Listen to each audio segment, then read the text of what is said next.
भारतामध्ये आपण बघतो जवळजवळ जास्तीत जास्त लोक नशा करतात. नशा कष्टाने पैसे कमवायचे, कष्ट करायचं पैसे कमवायचे आणि ते पैसे घालवायच्या नशामध्ये.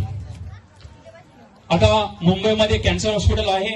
आपल्या इथले बंधू भगिनी आपले समितीवाले त्या कॅन्सर हॉस्पिटल महिन्यातून 2 वेळा जातात. तिथं लोकांना राशन वगैरे पुस्तकं वगैरे वाटतात. तिथं लोक आलेली आहेत, त्यांची घरदार उद्ध्वस्त झाली, सगळं घर संपून गेलं. का तर कुणाच्या नवऱ्याला, कुणाच्या बायकोला, कुणाच्या बाबाला कॅन्सर आहे. का कॅन्सर आहे तर तंबाखू, सिगरेट, बिडी खातात. कष्ट करायचे पैसे, घाम गाळून पैसे कमवायचे आणि नशामध्ये घालवायचे. तर त्यांनी काय होतंय, आपलं घरदार उद्ध्वस्त होतं. म्हणून हे पुस्तक आमच्या नाही, आपल्या सर्वांच्या बाबूजींनी आपल्यासाठी पाठवलेलं आहे. हे पुस्तक सगळ्यांनी वाचा. चहा, कॉफी, तंबाखू, सिगरेट, दारू पासून होणारं नुकसान ह्याच्यामध्ये लिहिलेलं आहे.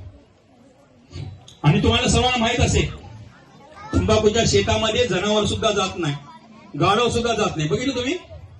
तंबाखू शेती आहे का गावी? ऐकून माहितीये? तंबाखूच्या शेतीमध्ये जनावर जात नाही, फक्त माणूस जातो खायला. मग माणूस शाणा काय जनावर शाणी? कोण शाणा? माणूस शाणी की जनावर? जनावर शाणी. उठून उभा राहा. बोल, परत बोल. उठून उभा राहा. तंबाखूच्या शेतामध्ये जनावर जात नाही, माणूस जातो. माणूस शाणी की जनावर शाणी? जनावर. शाबास, जोरदार टाळा. थांब, तुला बक्षीस देतो. थांब थांब थांब, तुला छान बक्षीस. तुला मोठे गणपती बाप्पा. ये गणपती बाप्पा. या कोण येते? हा, अशा ताई या लवकर पटकन. गणपती बाबा ये, उभा राहा. छान उत्तर द्यायचं, मला आवडलं रे. बघा, मुलगा सांगतोय जनावर शाणी, माणूस शाणा नाही. मग का तर तंबाखू खातो. पण कोणी व्यसन करू नका. हे पुस्तक आमच्या सद्गुरूंनी पाठवलेलं आहे. हे पुस्तक सर्वांनी वाचा. दुसरं आहे आपले आदर्श. धर्मासाठी किती लोकांनी बलिदान दिलं, ह्या सर्वांच्या ह्याच्यामध्ये गोष्टी आहेत. या पुस्तक अवश्य वाचा. छोट्या छोट्या कारणासाठी आपला धर्म परिवर्तन झाला नाही पाहिजे. आपण महान धर्मामध्ये आपण जन्म घेतलेला आहे.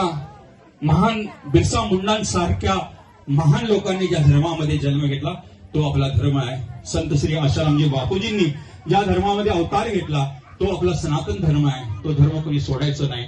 या पुस्तकामध्ये गुरु गोविंद सिंगजींची पण एक गोष्ट आहे.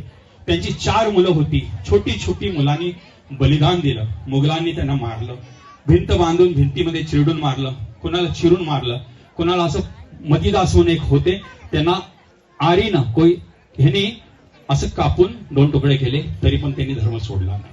तर आपला महान धर्म सनातन धर्म आम्ही कोणी सोडू नये म्हणून हे पुस्तक आहे. तिसरं पुस्तक आपण मुलांसाठी देणार आहोत. ऋषी प्रसाद पत्रिका आहे, तिथं सगळ्यांनी वाचायची आहे. पण आता मुलांना आम्ही काही गोष्टी सांगितल्या, प्राणायाम सांगितले, हे सगळं सांगितलं, सगळं मुलांच्या लक्षात कुठे राहते. तर हे जे पुस्तक आहे हे पुस्तक जर मुलांनी वाचलं आणि ह्याच्यामधल्या गोष्टी केल्या तर त्यांचं जीवन बदललं. ह्याच्यामध्ये खूप चांगल्या चांगल्या गोष्टी आहेत. तर मुलांनी वाचायचं आहे. हे पुस्तक तुम्हाला देणार आहोत. तर हे पुस्तक वाचायचं. ह्याच्यामध्ये जे जे बापूंनी सांगितलं सगळ्या गोष्टी आपल्याला सांगता येत नाही. सगळ्या तुळशीची पानं खाल्ली पाहिजे, सूर्याला जल दिलं पाहिजे, सूर्योदयाच्या आधी उठलं पाहिजे, आंघोळ केली पाहिजे. 100 वर्ष आयुष्य लोक जगत होते पूर्वी आपल्या देशामध्ये, ज्या आई वडिलांना नमस्कार करत होते. आता आई वडिलांना नमस्कार कोण करतंय? तुळशी मातेची प्रदक्षिणा कोण करतंय? 7 प्रदक्षिणा तुळशी मातेच्या केल्यानंतर घरामध्ये भरभराट होते, घरामध्ये दरिद्रता येत नाही. पण आज लोकांकडे वेळ नाही. तर सर्वांना ही पुस्तकं त्यासाठी दिली जातात. युट्यूबला बापूंचं सत्संग असते, सत्संग पहा. आणि गुरु जीवनामध्ये पाहिजे. गुरु नाही तर जीवन व्यर्थ आहे. आता एक गोष्ट सांगतो, समजलं त्यांनी उत्तर